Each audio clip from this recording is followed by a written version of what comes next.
로마서를 우리가 이렇게 구조적으로 살펴보면 제가 언젠가도 말씀을 드렸지만 1장부터 11장까지는 교리적인 말씀이에요.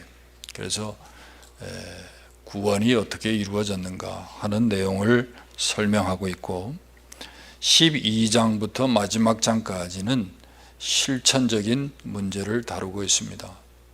굳이 얘기를 한다면 신자의 실제적인 삶 또는 윤리적인 삶에 대해서 말씀하고 있다, 그렇게 이해하면 되는 줄 생각합니다. 근데 오늘 12장 1절과 2절은 12장부터 16장까지의 서론이라고 보시면 돼요. 실천적 부분의 서론이에요. 그런데 이 서론의 요지가 무엇이냐는 거예요. 이 서론이 우리에게 말씀하는 그 요지가 무엇입니까? 그건 다른 게 아니라 너희 몸을 하나님이 기뻐하시는 거룩한 산제사로 드리라. 너희 몸을 하나님이 기뻐하시는 거룩한 산제사로 드리라. 그게 12장 1절 2절 우리가 읽은 이 마지막 부분의 요지라는 거예요. 이걸 한마디로 줄이면 뭐겠어요? 헌신이죠. 헌신. 구원받은 신자가 신앙적인 삶을 살기 위해서, 신자답게 우리가 살기 위해서 무엇보다도 필요한 것은 하나님께 몸을 드리는 헌신이 있어야 한다는 거예요. 근데 여기서 우리가 중요한 것은 거룩한 산제사로 드리라, 너희 몸을 거룩한 산제사로 드리라 할 때 이 몸이 단순히 육체만을 의미하지 않는다는 거예요. 여기서 우리는 히브리적 사고를 좀 생각할 필요가 있는데, 히브리적인 사고로 너희 몸을 하나님 앞에 헌신하여 드리라 할 때 이건 육체만이 아니라 인격과 의지와 감정과 그리고 육체까지, 소위 말하는 지정의, 이 모든 것을 다 드리라는 말이에요. 그러니까 하나님께 온전한 헌신을 드리라, 이렇게 우리가 이해해야 한다는 것입니다. 자, 그러면 하나님이 기뻐하시는 산제사, 온전한 헌신, 그건 구체적으로 어떻게 드리는 것인가 하는 것입니다. 이 산제사의 삶, 하나님이 기뻐하시는 이 산제사의 삶의 특징이 무엇인가 할 때 세 가지를 우리가 생각할 수가 있어요. 하나님이 기뻐하시는 산제사, 그런 예배를 드린다 할 때 그건 특징이 뭔가? 첫 번째는 순종이에요. 순종. 사무엘상 15장 22절에 여호와께서 번제와 다른 제사를 그 목소리를 청종하는 것을 좋아하신 같이 좋아하시겠나이까. 순종이 제사보다 낫고 듣는 것이 수양의 기름보다 나으니라 그랬어요. 여러분, 하나님이 기뻐하시는 거룩한 산 제사의 삶에 반드시 있어야 할 첫 번째는요, 다른 게 아니라 하나님의 말씀에 대한 순종이에요. 여러분, 사무엘상 15장 23절은요, 불순종은 점치는 것과 같고 우상에게 절하는 죄와 같다 그랬어요. 불순종은 우상숭배라는 거예요. 그래서 여러분, 우리가 예배를 드린다, 예배의 삶을 산다, 산제사의 삶을 드린다 할 때 하나님의 말씀에 대한 순종이 없다면요, 여러분, 예배의 형식을 아무리 여러분 완벽하게 구성해서 모든 악기를 동원하고 아름다운 여러분 예배당에서 우리가 예배를 드려도 그건 하나님이 기뻐하시는 예배가 될 수가 없어요. 말씀에 순종이 있어야 돼요. 의지적인 순종이 필요하다는 거예요. 여러분, 의지적인 순종 뭡니까? 말씀하실 때 여러분 싫어도 하는 거예요. 말씀하셨다면 이해가 되지 않아도 의지적으로 하는 그런 순종을 말하는 거예요. 여러분, 이게 산제사의 삶의 특징이에요. 산제사를 우리가 여러분 삶의 예배다 그러지 않습니까? 어떻게 우리가 삶의 예배를 드립니까? 의지적으로 하나님의 말씀에 순종함으로 여러분 그게 예배가 되고 제사가 되는 거예요. 두 번째, 시편 51편 17절에 보면 하나님께서 구하시는 제사는 상한 심령이라 그랬어요. 하나님이 기뻐하시는 사한 제사가 되려면 회개가 필요해요. 레위기 16장을 비롯해서 여러분 구약 성경을 보세요. 제사장이 성소에 들어갈 때 어떻게 들어가죠? 예? 그냥 아무렇게나 들어가지 않아요. 반드시 세마포 옷을, 거룩한 옷을 입어야 돼요. 겉만이 아니라 속옷까지. 그리고 몸을 물로 씻어야 돼요.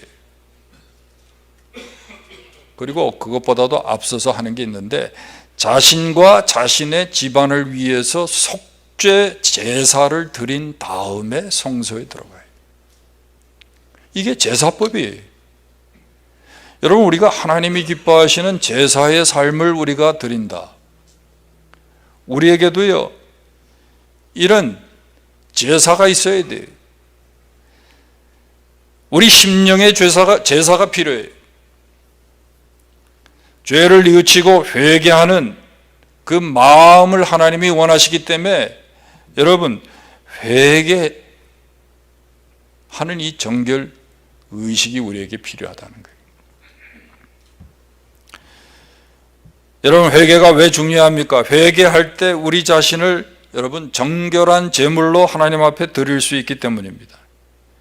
구약에서 제물은요 반드시 흠 없는 온전한 것이어야 했듯이 신약의 신자가 드리는 삶의 제사도요 흠이 없이 정결해야 되는 거예요. 여러분, 우리가 하나님 앞에 나와서 예배할 때 적어도 여러분 토요일부터, 아니 주일 아침부터 마치 제사장이 성소에 들어가듯이 여러분 우리가 이 예배를 위해서 준비해야 되는 것이 있는데, 그게 뭐냐면 우리를 정결케 해야 돼요.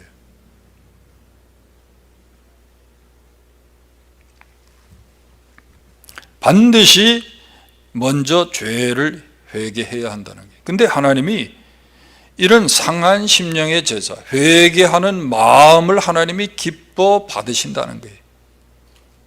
그게 여러분 하나님이 기뻐하시는 제사의 특징이에요. 세 번째는 뭘까요? 하나님이 기뻐하시는 제사의 특징은요 죽음이에요. 갈라디아서 2장 20절에 바울이 고백하지 않았습니까? 내가 그리스도와 함께 십자가에 못 박혔나니 이제는 내가 산 것이 아니요 오직 내 안에 그리스도가 사신 것이라. 산 제사의 삶을 살기 위해서 우리는요 그리스도와 함께 죽어야 돼요. 구약의 모든 제물이 반드시 죽여져서 하나님 앞에 제물로 드려지잖아요. 그렇듯이 여러분 우리의 삶이 하나님이 받으시는 그런 제사가 되기 위해서, 내 몸에서 정말 그리스도가 존귀케 되기 위해서는요 내 자아가 먼저 죽어야 돼요. 그리고 우리가 정말 그분을 위해서 살 때 그 삶이 여러분 사한 제사가 되는 거예요. 삶의 제사가 되는 거예요. 여러분, 우리가 세례를 왜 받죠? 세례의 의미가 뭡니까? 그리스도와 함께 죽고 그리스도와 함께 사는 게 세례예요. 근데 우리는 세례를 너무 약식으로 해서 그런지 세례의 의미를 잊어버리고 사는 것 같아요. 적어도 여러분 저희가 이 인도나 무슬림들에게 특별히 선교할 때 세례 줄 때는요 세례 주지 않습니다. 스프링클링 하지 않아요. 침례를 줘요. 왜? 당신 과거는 죽었다 이거예요. 옛사람은 죽었다는 거예요. 죽었다는 것을 확실하게 하기 위해서 침례를 줘요. No turning back. 다시 과거로 돌아가지 않도록 하기 위해서 침례를 줘요. 여러분 다 세례 받으셨잖아요. 이건 무슨 얘기냐면 내가 그리스도와 함께 죽었다는 거예요. 내 자아는 죽었다는 거예요. 여러분, 재물은 죽어야 돼요. living sacrifice, 사한 제사지만요, 우리 자아는 죽어야 돼요. 그리스도가 내 안에 사셔야 돼요. 그래야 여러분 우리의 삶이 하나님 앞에 제사가 되는 거예요. 내 하고 싶은 대로, 내 뜻대로, 내 욕심대로, 내 목적을 위해서 사는데 그건요 절대로 산 제사가 될 수가 없어요. 돌아가신 고 이중재 목사님이 별세 신앙이라는 말을 하신 적이 있어요. 여러분, 우리에게 필요한 게 바로 이거예요. 날마다 우리가 그리스도와 함께 죽는 이 별세적 신앙의 자세가 있어야 돼요. 그래야 여러분 우리가 산제사, 삶의 예배를 하나님 앞에 드릴 수가 있는 것입니다.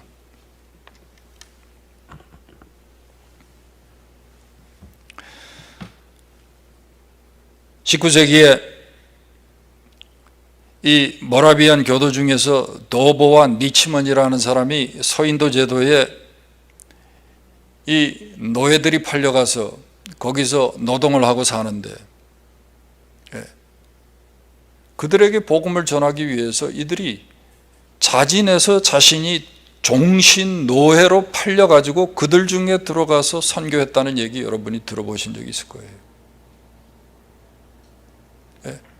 그들의 헌신 때문에 우리가 잘 아는 윌리엄 캐리 같은 분도요, 엄청나게 도전을 받고 그분들이 사는 선교의 방식을 따라 공동체 생활을 인도에서 했다는 거죠.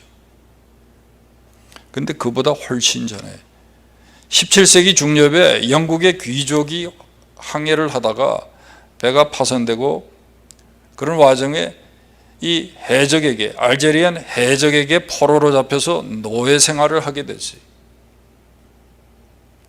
근데 가서 보니까요, 거기에 뭐 다른 노예들도 엄청나게 많은 거예요.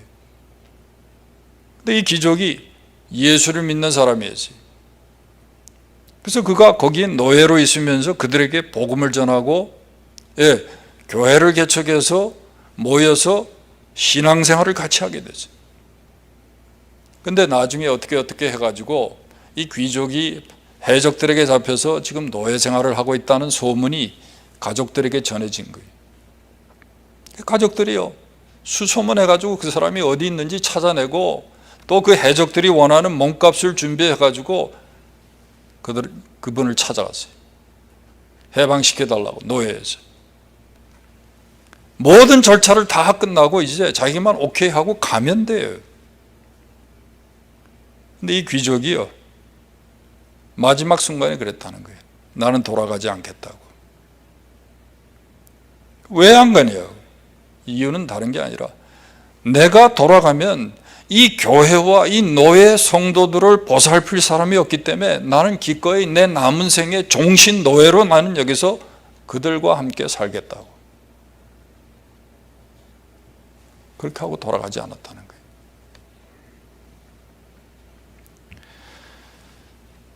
그는요, 그리스도와 함께 자신은 이미 십자가에 못 박혔기 때문에, 아니 과거에 자유인으로서, 귀족으로서의 자신은 죽었기 때문에 이제는 그리스도를 위해서 기꺼이 노예로서 살겠다는 거예요. 여러분, 이게 삶의 예배의 모습이에요. 산 제사의 모습이에요. 자기는 죽지 않으면서 뭐 삶의 예배를 드린다 그러고 산 제사를 드린다고 그러는데 내려놓아야죠. 자유인의 권리를 내려놓고요, 자신의 명예를 내려놓고 자신의 소유를 내려놓는 거예요. 정말 재물이 되려면 죽어야 하지 않습니까? 근데요, 오늘날 보면 다 세례교인이라 그래요. 그런데 놀랍게도요, 죽은 줄 알았는데 시퍼렇게 다 살아있는 거예요. 절대로 양보 안 하고, 절대로 손해 안 보고, 절대로 포기 안 합니다.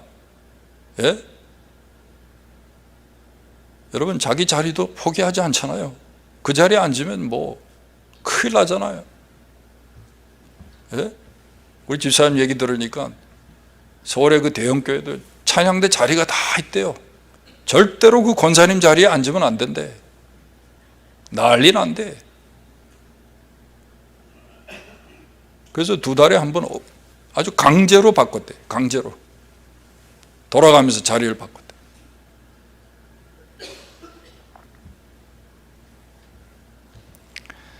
여러분, 절대로 포기 안 해요. 끝까지 자기 자존심 내세우고 끝까지 자기 권리 주장하고 싸우는 게 오늘날 교회예요. 얼마나 쌀벌합니까? 예? 오죽했으면 누가 세교가 교회 왔다가 조직의 쓴맛을 봤다고. 예? 세교가 부엌에 잘못 들어갔다는 큰일 나죠. 예? 여러분, 사한 제사의 삶, 사한 예배의 삶, 삶의 예배를 드리려면요, 내가 제물로서 죽어야 돼. 내려놓아야 돼. 자, 그럼 두 번째로 이런 우리가 사한 제사의 삶을 어떻게 살 수 있습니까? 오늘 본문에 보니까 첫째는요, 이 세대를 본받지 말라 그랬어요. 죄악된 세상의 삶의 방식과 가치 기준, 그리고 정신을 받아들이거나 그것을 따라가지 말라는 말씀이죠. 그럼 어떻게 우리가 이 세대를 본받지 않을 수 있습니까? 세속의 물결을요, 우리가 거부하는 자세를 가지고 살아야죠. 세속의 물결을 우리가 거부하는 그런 삶의 자세가 필요해요. 현대사회는요, 다들 선호하고 선망하는 게 뭡니까? 돈 많이 벌고 편리하고 재밌고 또 유명해지고 많은 것을 소유하고, 이게 그들의 소원이고, 예, 이렇게 사는 사람들이 선망의 대상이에요.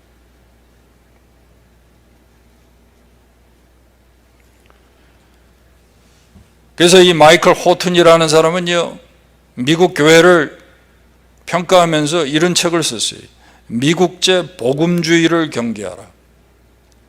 오늘날 이 미국제 복음주의가요, 마치 정말 정상적인 복음주의인 줄 알고요, 한국 교회 등 여러 교회가 무분별하게 이 미국제 복음주의를 수입하고 있어요.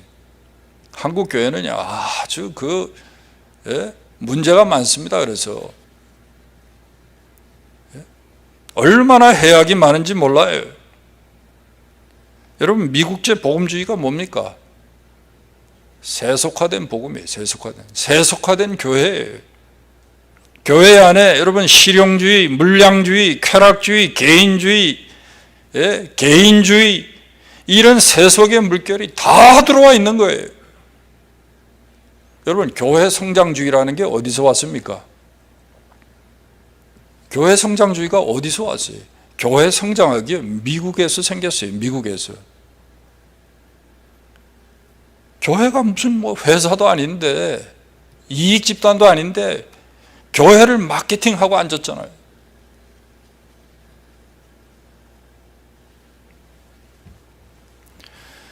오늘날 교회가요, 자기중심주의와 개인주의에 물들어 있어가지고 이런 교회의 모습, 신자의 모습을요, 이 하버드 대학의 크리스터 이 스탕달이라는 교수는요, 이렇게 표현을 했어요.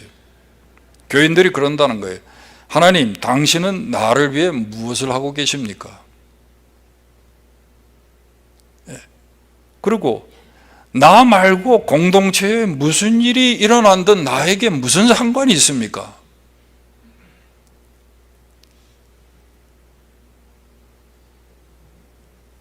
여러분, 교회에 나오면서 교회 안에 무슨 일이 일어나든지 관심이 없는 사람들이 꽤 됩니다, 여러분. 예?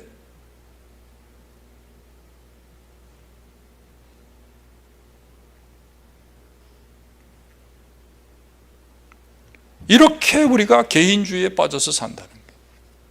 교회가 세속화됐다는 거예요. 특별히 이 미국의 실용주의 문화, 이게 교회 안에 들어와가지고 교인들이 교회 나올 때 내가 이 교회에 나가면 무엇을 얻을 수 있을까 계산한다는 거예요. 내가 이만큼 헌금을 드리면 내가 이 교회에서 얻어갈 것이 무엇인가 생각한다는 거예요. 점심이라도 먹고 가니까 10불은 내야 되겠지. 이게 현대 교인의 모습이라는 거예요.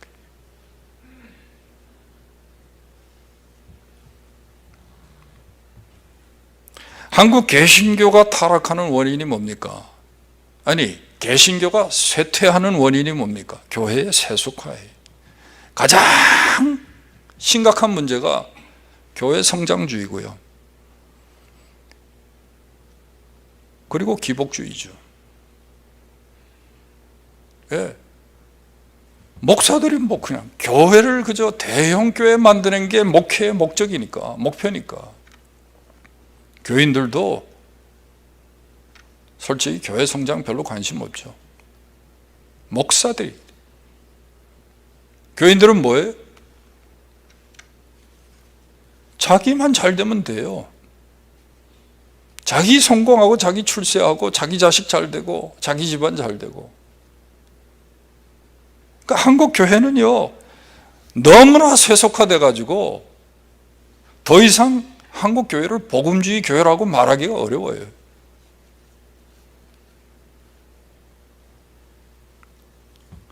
근데 성경은 뭐라 그래요?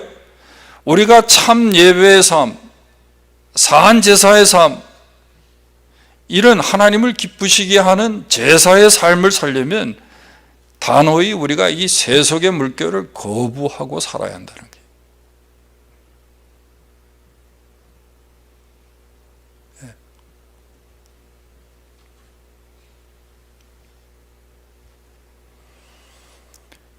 여러분, 한국 교회가요, 얼마나 세계적인 교회가 많습니까? 예배당 잘 짓고요, 뭐 전 세계에 몇 대 없다는 올겐들 다 갖다 놓고요, 얼마나 많은 사람들이 모입니까? 찬양대가 보통 보면 뭐 다 150명, 200명, 그것도 다 오케스트라 반주하고.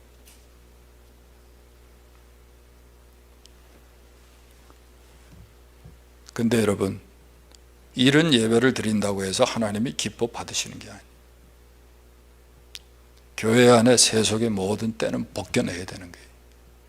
오늘 우리의 삶에 있어서 우리의 삶이 예배가 되려면 여러분, 세속의 모든 때를 다 제거해야 돼요.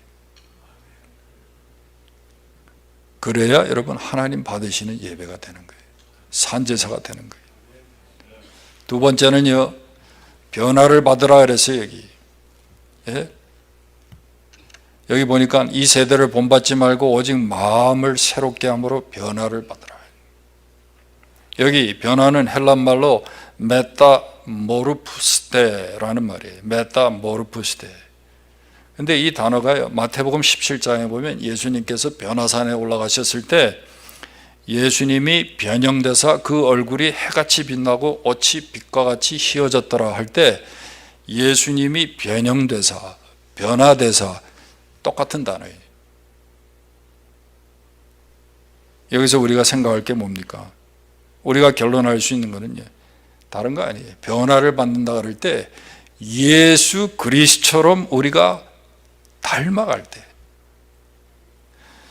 예수 그리스도 그분을 닮아갈 때 우리가 온전한 산제사의 삶, 온전한 헌신의 삶을 살 수 있다는 말이에요. 이게 여러분 변화의 핵심이에요. 더 나은 사람이 되는 게 아니에요. 더 열심히 있는 신자가 되는 게 아니에요. 예수님을 우리가 더 닮아갈 때, 그렇게 변화될 때 우리의 예배가, 우리의 삶이 하나님 기뻐하시는 제사 예배가 되는 거예요. 그런데 어떻게 이게 가능합니까? 여기 보니까 마음을 새롭게 함으로 가능하다 그래요. 마음을 새롭게 함으로 변화를 받아. 물론 이 마음을 우리가 전인격이라고 우리가 해석할 수도 있지만 3절에 보면 이런 말씀이 있어요. 지혜롭게 생각하라 하는 말씀이죠. 2절에도 보면 마지막에 하나님의 뜻이 무엇인지 분별하도록 하라 그랬어요. 이건 다 같은 뜻이에요. 생각하라는 말이에요. 이 마음은요, 전인격이라고도 우리가 볼 수 있지만 이건요, 생각이라고 우리가 해석해야 돼요.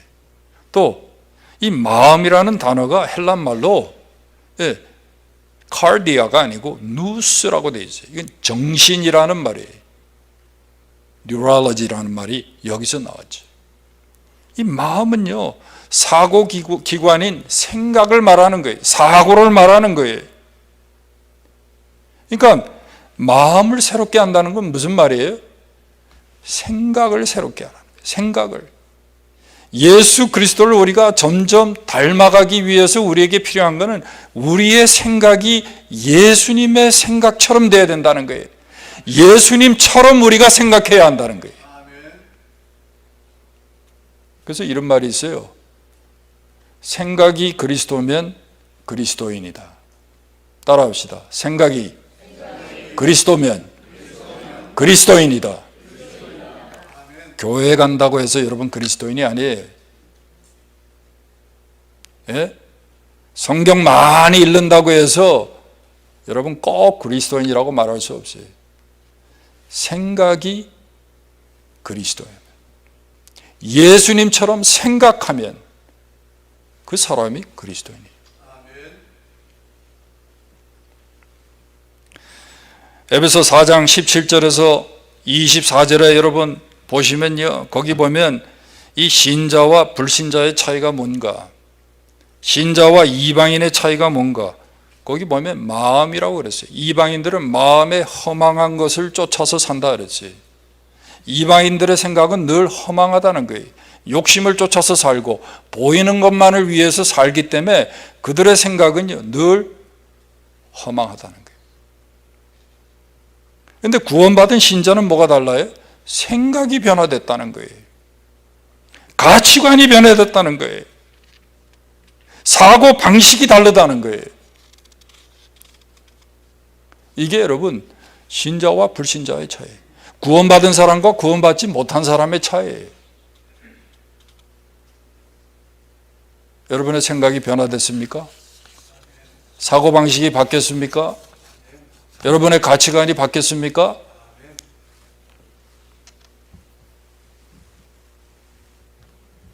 정말 여러분 우리가 세상을 본받지 않고 하나님의 기쁘신 뜻을 분별하는 삶을 살려면 생각부터 달라져야 돼.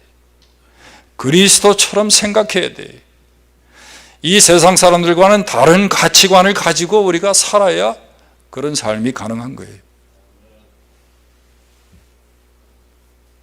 근데도 우리는요, 모든 것을 계산하잖아요. 주일날 나오는 게, 교회 나오는 게 돈을 많이 버나, 안 나오는 게 돈을 많이 버나? 당연히 안 나오는 게, 많이 번다면 안 나오는 거죠.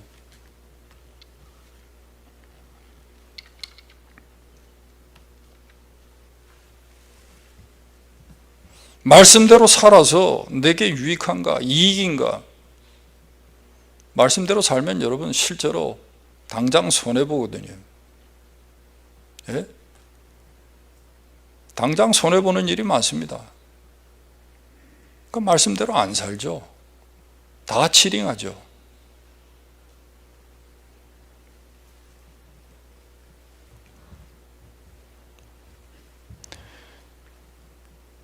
세상과 다른 가치관을 가질 때만이 여러분 우리가 정말 신자답게 살 수가 있어요. 하나님이 기뻐하시는 삶의 예배를 드리면서 사는 그런 존재가 된다는 거예요. 과거처럼 여러분 똑같이 인생의 목표와 이유를 가지고 살고 여러분 그것들을 우리가 추구하면서 산다면요, 그 삶은 절대로 하나님이 기뻐하시는 삶의 제사가 될 수가 없어요. 히브리서 11장에 보면 모세를 소개하면서 이렇게 표현하고 있죠. 그가 바로의 공주의 아들이라 칭함받기를 거절하고 도리어 하나님의 백성과 함께 고난받기를 더 좋아하고 그리스도를 위하여 받는 수모를 애굽의 모든 보화보다 더 큰 재물로 여겼다. 이거 뭡니까? 예? 세상이 말하는 가치관은 다 내려놓았다는 거예요. 이 목적이 완전히 바뀌었다는 거예요. 자기의 즐거움도 다 포기했다는 거예요. 그리고 그리스도를 더 좋아했다는 거예요. 아니, 그분을 위해서 수모받는 거를요, 애굽의 보화보다도 돈보다도 더 귀하게 여겼다는 거예요.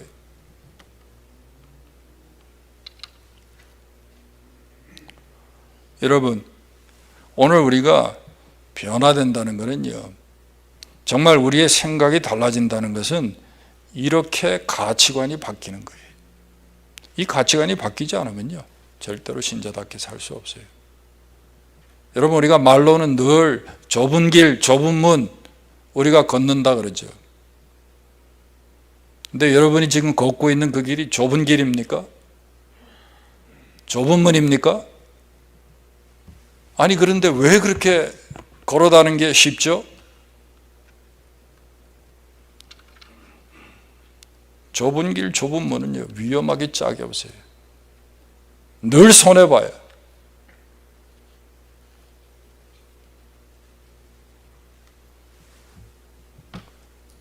예수를 우리가 쫓아가면요, 정말 이 길을 가야 되고 이 문으로 들어가야 되는데, 이게 귀한 길인지 모르고 귀한 문인지 모르고 여기에 생명인지 모르니까 아직도 가치관이 세상적 가치관으로 우리가 붙들려서 사니까 아직도 편한 게 좋고요, 아직도 많은 게 좋고. 예?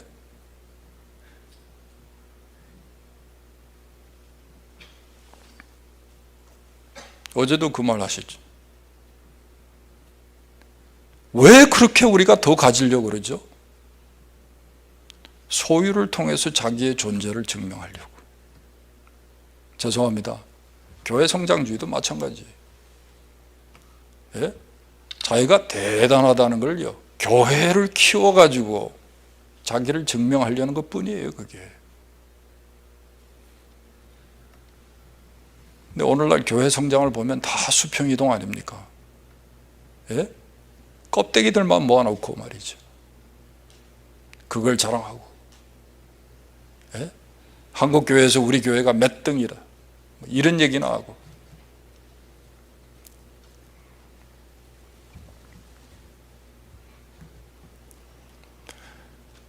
정말 우리가요, 하나님의 전에 나와서 예배당에서 우리가 하나님 앞에 드리는 예배뿐만 아니라 하나님이 기뻐하시는 삶의 예배를 우리가 드리기 위해서는요, 우리의 생각이 바뀌어야 돼요.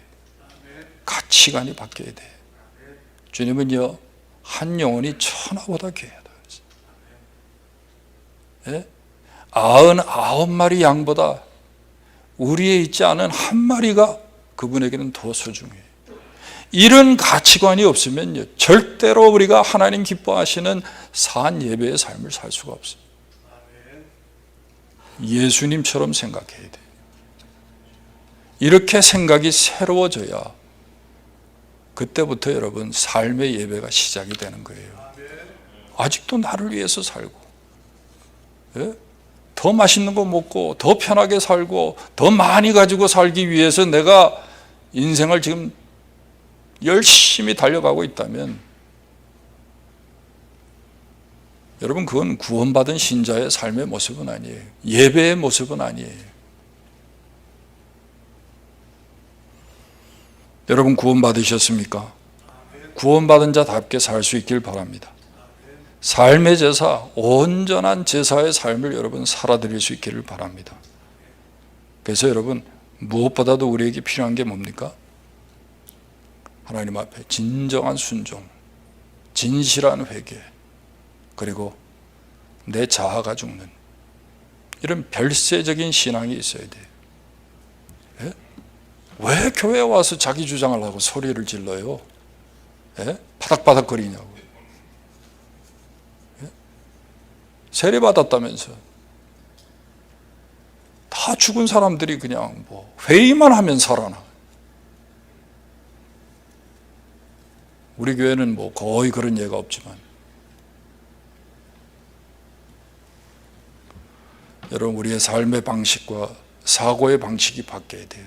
가치 체계가 여러분 바뀌어야 합니다.